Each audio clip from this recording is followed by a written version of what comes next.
বিশ্বের বিভিন্ন দেশে চলমান যুদ্ধ এবং স্যাংশনের কারণে নয়, এদেশের অর্থনীতি শাসক দলের লোকদের লুটপাট এবং বিদেশে টাকা পাচারের কারণে ধ্বংস হয়েছে বলে মন্তব্য করেছেন বিএনপি স্থায়ী কমিটির সদস্য ডক্টর আব্দুল মঈন খান। শুক্রবার বিকেলে কারামুক্ত বিএনপি নেতা নবিউল্লাহ নবীর বাসায় গিয়ে সাংবাদিকদের তিনি এসব কথা বলেন। শুধুমাত্র লুটপাটের কারণে ক্ষমতাসীন দল, প্রশাসন এবং পুলিশ বাহিনীকে অন্যায়ভাবে ব্যবহার করে গায়ের জোরে ক্ষমতা ধরে রেখেছে।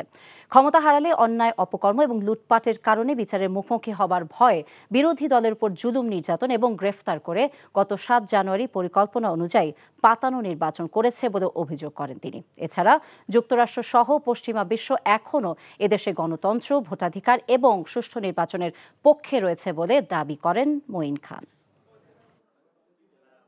বাংলাদেশের অর্থনীতি ধ্বংসের প্রান্তে এসেছে, তার কারণ বিশ্ব রাজনীতি নয়, তার কারণ হচ্ছে বাংলাদেশে এই অলিগার্কি, আমি যেটা বলেছি, সরকার এবং তার গোষ্ঠীভুক্ত কিছু সুবিধাপ্রাপ্ত ব্যক্তি যারা বাংলাদেশের অর্থনীতিকে লুটপাট করছে, সেই কারণে আজকে বাংলাদেশের অর্থনীতি ধ্বংস হচ্ছে। আজকে বাংলাদেশ তারা লক্ষ লক্ষ হাজার কোটি টাকা বাংলাদেশ থেকে কালো চোরাই পথে ডলার কিনে বিদেশে পাচার করে দিচ্ছে। তার সঙ্গে বিশ্ব অর্থনীতির কি সম্পর্ক থাকতে পারে?